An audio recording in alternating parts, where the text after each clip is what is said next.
va, l'orage est passé. Comme l'air est bon. Où est le docteur? Il est parti. Sonia.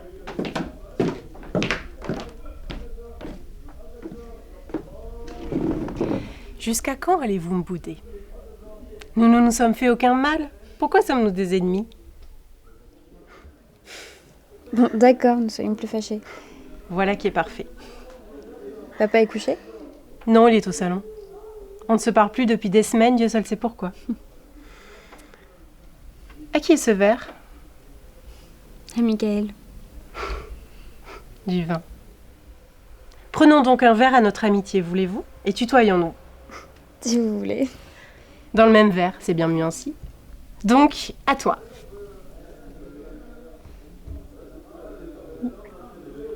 À toi. Il y a longtemps que je voulais faire la paix, mais je savais pas comment m'y prendre. Tu m'en voulais parce que j'ai, paraît-il, épousé ton père par intérêt. Eh bien, si tu crois au serment, je te jure que je l'ai épousé par amour. Je suis tombée amoureuse du savant, de l'homme célèbre. Cet amour était faux, artificiel, mais pour moi, il était vrai. C'est pas de ma faute. Et toi, depuis notre mariage, tu ne cesses de me punir avec ces yeux intelligents et méfiants. Faut plus avoir ce regard, ça ne te va pas. Il faut faire confiance à tout le monde, on ne peut pas vivre autrement. D'accord. Bon. Dis-moi, en toute franchise, comme à une amie, est-ce que tu es heureuse? Non. Je le savais. Encore une question. Mais tu me dis franchement, est-ce que tu aurais préféré que ton mari soit plus jeune? Bien sûr que j'aurais préféré. Pose-moi encore des questions.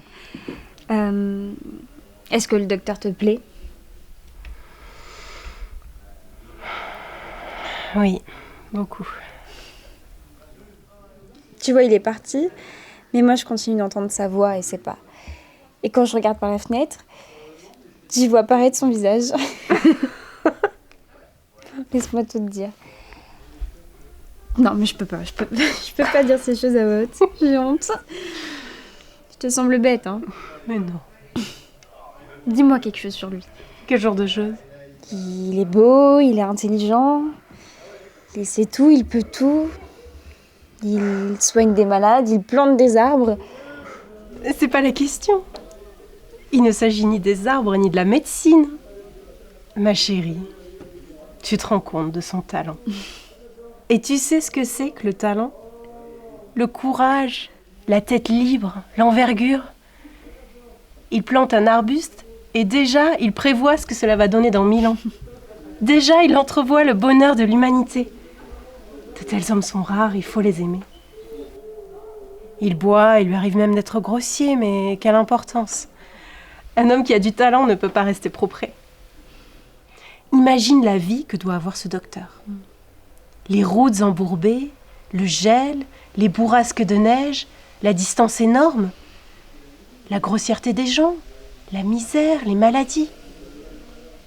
Pour quelqu'un qui travaille dans de telles conditions et qui lutte chaque jour, il est difficile de rester jusqu'à 40 ans bien propre et sobre.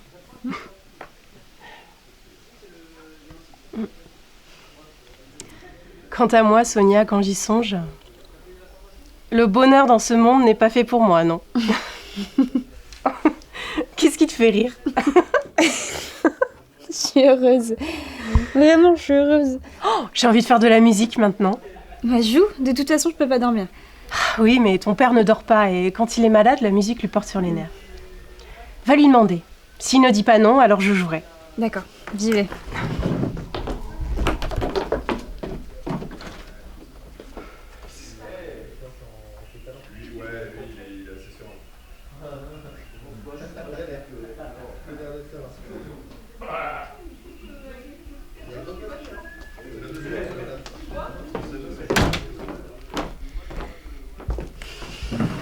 Il ne veut pas. Où est le docteur? Il est dans la chambre de l'oncle Vania. Il écrit. Faut que je te parle. Je l'aime depuis 6 ans. Je l'aime plus que ma mère. Je l'entends à chaque instant. Je sens sa poignée de main. Je regarde la porte, j'attends. Il me semble toujours qu'il va entrer. Mais maintenant, il vient ici tous les jours, mais il me voit pas, il me regarde pas. Il n'y a plus aucun espoir. Souvent, je m'approche de lui. Je lui adresse la parole la première. Je le regarde dans les yeux. Et là, j'arrive plus à me dominer.